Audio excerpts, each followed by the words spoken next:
Question है आपका कक्षा 9 की प्रश्नावली 8.2 का तीसरा वाला क्वेश्चन है। ए बी सी डी एक आयत है जिसमें पी क्यू आर और एस क्रमशः भुजाओं A B B C D और डी ए के मध्य बिंदु हैं। दर्शाइए कि चतुर्भुज पी क्यू आर एस एक समचतुर्भुज है।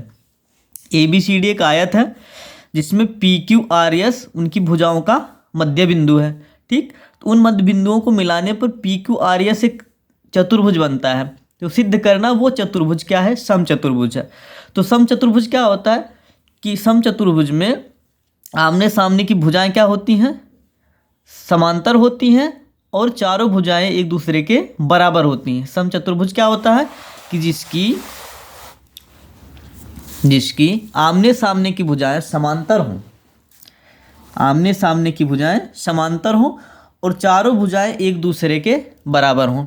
ठीक, तो हमने एक आयत बना लिया ए बी सी डी। ठीक, एक आयत बना लिया हमने और उसमें जो है P Q R S A B A C का मध्य बिंदु पी और नहीं ए बी का मध्य बिंदु पी दिया ना, हाँ ए बी का मध्य बिंदु पी हमने गलत लिख लिया, चलो कोई बात नहीं, ठीक है ऐसे ही लिखते हैं। ए सी का मध्य बिंदु पी हो गया, सी डी का मध्य बिंदु क्यू हो गया और बी डी का मध्य बिंदु आर, ए बी का यस मान लेते हैं। ठीक, उसमें तो मान लो क्रमशः करके दिया है। तो अब इसे सिद्ध करना है कि ये जो है पी क्यू आर एस ये चतुर्भुज समचतुर्भुज है। अगर ये समचतुर्भुज है तो इसके आमने सामने की भुजा क्या होगी, पहली तो समांतर होंगी, दूसरा कि चारों भुजा क्या होगा, एक दूसरे के बराबर होगा। तो हम सबसे पहले पहला वाला लेते हैं कि एक दूसरे के समांतर कैसे हैं ये। ठीक, तो हम आयत का विकर्ण खींच लेते हैं। क्या करते हैं, आयत का विकर्ण खींच लेते हैं ये। ठीक, और दूसरा वाला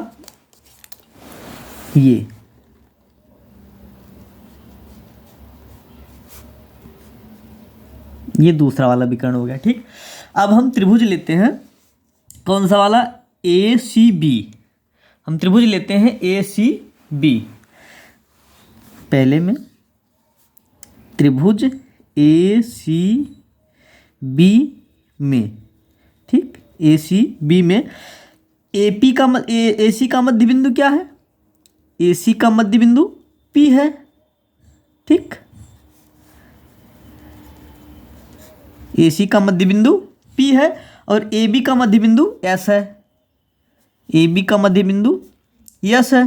ठीक, तो अब मध्य बिंदु प्रमेय से, मध्य बिंदु प्रमेय क्या है कि किसी भी त्रिभुज की दो भुजाओं के मध्य, मान लो ये त्रिभुज है, ठीक, ये क्या है आपका त्रिभुज है, ये मध्य बिंदु है, किसी भी त्रिभुज के मध्य बिंदु को मिलाने वाली रेखा तीसरी भुजा के समांतर और आधी होती है। तो ये क्या है, तीसरी भुजा हो जाएगी, ए बी सी क्या है, तीसरी भुजा हो जाएगी, मध्य बिंदु पी और यस हो जाएंगे, ए सी के और ए बी के। तो ये पी एस जो है ए सी के बी सी के समांतर और आधी होगी। तो हम लिख सकते हैं मध्य बिंदु प्रमेय से, मध्य बिंदु प्रमेय से पी एस जो है समांतर है किसके, पी एस समांतर है बी सी के। ठीक, पी एस समांतर है, ये समांतर है बी सी के और पी एस जो है आधी होगी बी सी के, पी एस जो है आधी होगी किसके, बी सी के। ठीक, पी एस जो है आधी है किसके, बी सी के। मध्य बिंदु प्रमेय क्या कहता है, मध्य बिंदु प्रमेय कहता है कि किसी भी त्रिभुज की दो भुजाओं के मध्य बिंदु को मिलाने वाली रेखा तीसरी भुजा के समांतर, ठीक, तीसरी भुजा के समांतर और आधी होती है। ठीक, अब दूसरा त्रिभुज लेते हैं। दूसरे त्रिभुज में क्या है, त्रिभुज कौन सा वाला ले, बी सी डी, त्रिभुज बी सी डी में, त्रिभुज बी सी डी में डी सी का मध्य बिंदु क्या है, क्यू है, डी सी का मध्य बिंदु क्यू है और बी डी का मध्य बिंदु आर है, बी डी का मध्य बिंदु आर है। तो मध्य बिंदु प्रमेय से क्या होगा, मध्य बिंदु प्रमेय से, मध्य बिंदु प्रमेय से हो जाएगा कि ये BC जो है ये QR के समांतर होगी, या फिर ये कह सकते हैं QR जो है CB के समांतर होगी। मतलब QR समांतर है किसके? BC के। फिर से बराबर लिख दिए, QR समांतर है BC के, और QR जो है बराबर होगी किसके? आधे BC के। QR बराबर होगी आधे BC के, ठीक। क्योंकि किसी भी त्रिभुज की दो भुजाओं के मध्य बिंदु को मिलाने वाली रेखा तीसरी भुजा के समांतर और आधी होती है, ठीक। तो समांतर है और आधी भी है, ये तो दूसरा हो गया। अब क्या है कि देखो यहाँ पे PS जो है आधे BC के बराबर है और QR भी आधे BC के बराबर है। मतलब यहाँ आप लिख सकते हो कि आधा BC किसके बराबर है? PS के, ठीक। आधा BC जो है आपका किसके बराबर है? PS के। PS बराबर आधा BC, और आधा BC किसके बराबर है? आधा BC आपका QR के बराबर है, QR के बराबर। मतलब PS आधा BC और QR क्या है? आपस में बराबर है। तो क्या कर सकते हैं, क्या क्या लिख सकते हैं कि आधा BC हटाकर हम PS बराबर QR लिख सकते हैं, ठीक। और यहाँ पे देखो PS जो है BC के समांतर है, PS BC के समांतर है, और BC किसके समांतर है? यहाँ BC जो है QR के समांतर है, समांतर है QR के। तो हम लिख सकते हैं PS जो है वो समांतर है किसके? QR के, ठीक। PS जो है समांतर है किसके? QR के। तो यहाँ देखो सिद्ध ये हुआ कि जो ये QR है वो PS के बराबर है, ये जो QR है ये PS के बराबर और समांतर दोनों है। PS जो है QR के बराबर और समांतर है। अब दूसरा क्या है? दूसरा हम लेते हैं कि ये तो इसका हो गया, ठीक। अब हम ये वाला लेते हैं ADC त्रिभुज ADC में, त्रिभुज ADC में CD का मध्य बिंदु क्या है? Q है। CD का मध्य बिंदु क्या है? Q है। और AC का मध्य बिंदु क्या है? P है। AC का मध्य बिंदु P है, ठीक। तो मध्य बिंदु प्रमेय से क्या हो जाएगा? मध्य बिंदु प्रमेय से क्या होगा कि ये जो आपकी BC नहीं, ये AD किसके समांतर होगी? PQ के। AD किसके समांतर होगी? PQ के। मतलब PQ समांतर होगी AD के और आधी भी होगी, ठीक। मध्य बिंदु प्रमेय क्या कहता है कि किसी भी त्रिभुज के दो भुजाओं के मध्य बिंदु को मिलाने वाली रेखा तीसरी भुजा के समांतर और आधी होती है। तो PQ किसके समांतर हो जाएगी? AD के। PQ समांतर हो जाएगी AD के, और PQ बराबर भी होगी किसके? आधे AD के, ठीक, आधे AD के। अब हम त्रिभुज उसी तरह से ADB लेते हैं। त्रिभुज ADB में BD का मध्य बिंदु क्या है? R है। BD का मध्य बिंदु R है, और AB का मध्य बिंदु S है। AB का मध्य बिंदु S है। तो मध्य बिंदु प्रमेय से क्या हो जाएगा? मध्य बिंदु प्रमेय से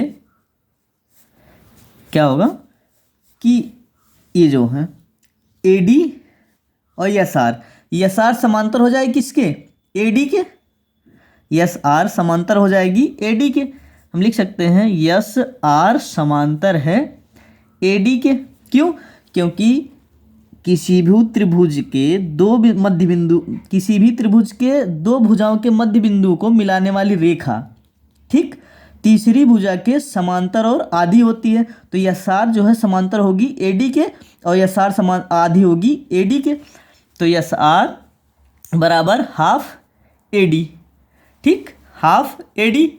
और यहाँ देखो PQ जो है वो आधे AD के बराबर है और आधा AD यहाँ SR के बराबर है। मतलब PQ बराबर है आधे AD के और आधा AD जो है बराबर है SR के। मतलब SR आधा AD और PQ क्या है आपस में बराबर है। तो हम लिख सकते हैं कि PQ बराबर है SR के। ठीक, और यहाँ देखो PQ समांतर है AD के और यहाँ AD किसके समांतर है SR के। तो हम लिख सकते हैं कि SR समांतर AD समांतर PQ। ठीक, और PQ समांतर हो जाएगी अब किसके, मतलब SR AD के समांतर है, AD PQ के समांतर है, ये एक दूसरे के क्या है समांतर है। तो SR क्या होगी समांतर हो जाएगी PQ के। तो यहाँ देखो अब ये क्या कह रहा है कि QR जो है वो समांतर है PS के और बराबर भी है। अभी हमने सिद्ध किया PQ जो है बराबर है SR के। कैसे, PQ बराबर है SR के और PQ समांतर भी है SR के। तो आयत में क्या होता है कि आमने सामने की भुजा बराबर होती हैं और समांतर होती हैं, लेकिन समचतुर्भुज में क्या होता है कि चारों भुजाएं क्या होती हैं बराबर होती हैं और आमने सामने के भुजा समांतर होती है। तो आमने सामने की भुजा तो समांतर है। आपको पता होगा कि विकर्ण जो है, आयत के दो विकर्ण होते हैं और दोनों विकर्ण क्या होते हैं आपस में बराबर होते हैं। तो मतलब ये जो है आपका BC बराबर किसके होगा AD के, BC बराबर AD के हो जाएगा। तो आधा BC किसके बराबर होगा, आधा BC बराबर होगा आधे AD के, आधे AD के। ठीक, आधा BC बराबर होगा आधे AD के। तो आधा AD किसके बराबर है, आधा AD PQ के बराबर है। आधा AD आपका किसके बराबर है PQ के, और PQ किसके बराबर है SR के। SR किसके बराबर है, SR आपका किसके बराबर है PQ के, है ना। SR बराबर है PQ के और आधा AD जो है किसके बराबर है BC के। आधा BC किसके बराबर है, आधा BC बराबर है PS के। यहाँ देख लो आधा BC बराबर है किसके PS के। तो हम लिख सकते हैं आधा AD किसके बराबर है, आधा BC के, और आधा BC किसके बराबर है PS के। PS किसके बराबर है QR के। ठीक, तो मतलब PS बराबर SR बराबर PS बराबर QR। ठीक, ये चारों भुजाएं क्या आपस में बराबर हो गई, चारों भुजाएं क्या हो गई आपस में बराबर हो गई। तो ये सिद्ध हो गया कि PQRS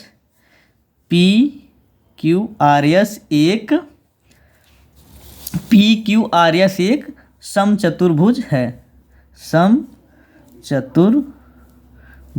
है। ठीक, यहाँ से देखोगे सारी भुजाएं बराबर आ जाएंगी आपकी। ठीक, जैसे आप AD को BC के बराबर करोगे तो BC जो है PS के बराबर है। ठीक, और PS QR के बराबर है। जब PS QR के बराबर हो गया, PS जो है वो QR के बराबर हो गया। अब QR किसके बराबर हो जाएगा, यहाँ पे देखो QR जो है बराबर हो गया AD के। कहाँ है,